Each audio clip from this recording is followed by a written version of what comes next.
কিরে শয়তান, হ্যাঁ? এই দেখ, আমি এই টুপি পাঞ্জাবি পরে নামাজ পড়তে যাচ্ছি। দে আমারে বাধা দে। কে? এই শয়তান,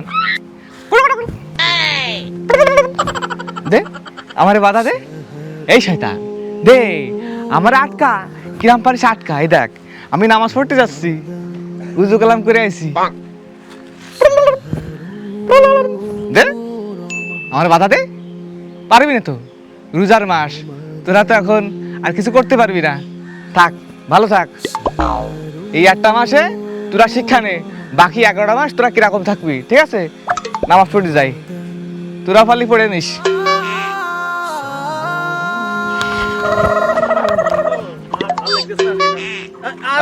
মামা, কি অবস্থা? বহুত দিন পর দেখা। তুই কোনে যাচ্ছিস?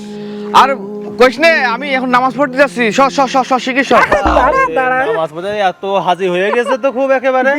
বিরাট আরে বাজারতে নতুন টুপি কিনে নিয়েছি, আমি এখন নামাজ পড়বো। রমজান মাস, রোজা ধরেছি। শিখিস নামাজ। রমজান তো শেষ হতে গেল, আর কয়দিন পরে শেষ। এত হাজিগিরি দেখাতে হবে না তোর। পূর্বের চেনা জায়গায় ফিরে যাই আমরা। নামাজ পরে পড়া যাবে না, নামাজের সময় কি চলে যাচ্ছে না? নামাজ পরে পড়তে পারবেন না আমরা? না, তোরাও তো দেখতেছি আমারে ধোঁকা দিচ্ছিস।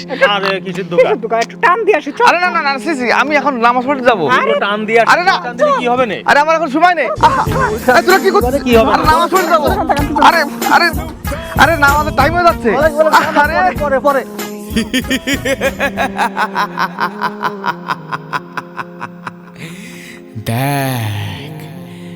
দেখ এবার কেমন লাগে।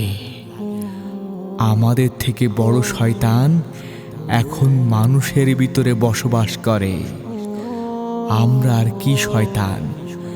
মানুষের ভিতরে এখন যে শয়তান বাস করে, সেই শয়তান আমাদের থেকেও অনেক শক্তিশালী এবং ভয়ঙ্কর, যেটা কল্পনাও করা যায় না।